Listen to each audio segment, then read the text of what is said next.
What's going on, everybody? It's me, Flo, coming at you for the 5th week and video of my channel, Face Push by Life. I want to say welcome to the channel if you're new, and welcome back if you've already subscribed and are coming back. Alright, we're going to kick this week off with a little bit of gun talk, but instead of talking the gun portion of it, we're going to talk a little bit on hearing protection and something that I like to use. And over here, I use, these are by 3M, these are Paltors, and what it is it comes in a little case like this, and there's these little ear buds right here, and these aren't passive hearing pro. This is electric hearing protection, and you turn these on and it's either straight through talk, or you can have it multiple the noise amplification by like 5. The really cool thing with this, comes in a little case, you put it in here, it charges, the batteries are right in here, and it's just something that I like to use. It's really cool to me, something that I've used a lot and I really enjoy, and I don't think it's something that's talked about enough. But yeah, so little Paltor hearing protection. You can talk with these in, you put these on, you hear when you're talking with somebody just fine, and then whenever it reaches above a certain decibel, the noise cuts out, and it's just great. So I recommend these. Alright, take a little bit of time to talk about not just my tattoos, but some of the other body modifications that I have done. And if you look, people have been asking about my ears. I have a 0-0 gauge on the bottom side right here on the lobe, so I'm 0-0 gauge on both sides, and up above that I have something called the conch punch, and that's just a hole through the cartilage in the inside right here, the inner conch of the ear. So that's a 0 gauge. So those are the ones that are on my ears. And I have my tongue pierced, and that's stressed out to a 4 gauge. So those are some of the body modifications that I have done right now. Some of the other stuff that I have is on my arm. See if I can put a picture of that up, where I had some subdermal implants done. Some of the things that I plan on doing in the future, I'm not really set. I'm thinking tongue split and maybe some suspension.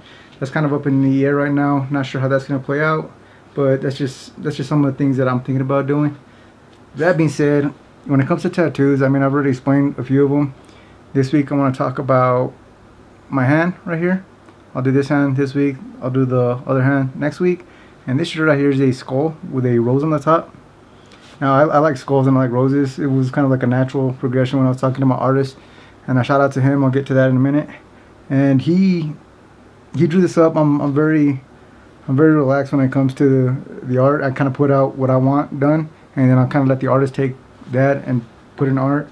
So his name is Brent Roman. So Taggur from Taggurs Tattoos, Yuma, Arizona. I will try to leave a link to his shop in the description.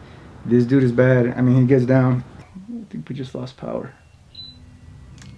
Not an issue.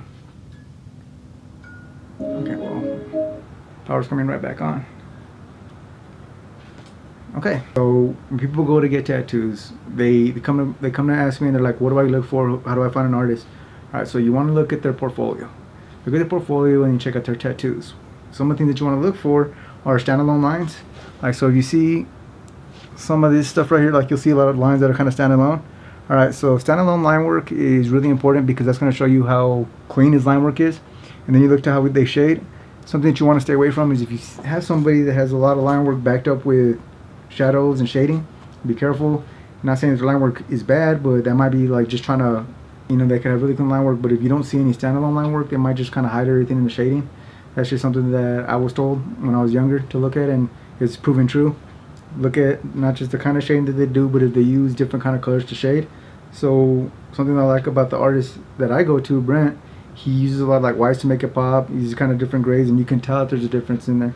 But even though you can tell that some areas are darker than others, and there's clean light work, clean standalones, it all kind of really goes together. So something that you also got to look at is style.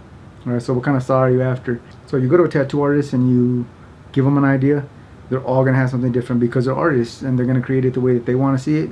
Everybody has their own style and they put their own flair to it, and that's what makes tattoos cool. Tattoos look different from when they're first done to when the way they heal. And that's another thing. Tattoo care is really important. So you can have like the coolest tattoo done that day, but if you don't take care of it and you don't do what you got to do to make sure it heals correctly, it's going to heal completely messed up, and you're going to ruin your tattoo. At that point, it's kind of on you. Tattoo artists can only do so much in telling you how to take care of your tattoo, but if you don't do it, then that means absolutely nothing. And they could have done the coolest tattoo and it's just ruined because you don't want to take care of it.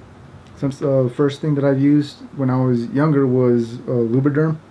So Lubriderm was something, it was fragrance-free lotion that you put on. You don't want any fragrances or alcohol to go on your tattoo when it's healing. Then I moved on from that to A&D ointment, and then from A&D to like Aquaphor, and Aquaphor to H2 Ocean, kind of stuck between the H2 Ocean and Aqua 4.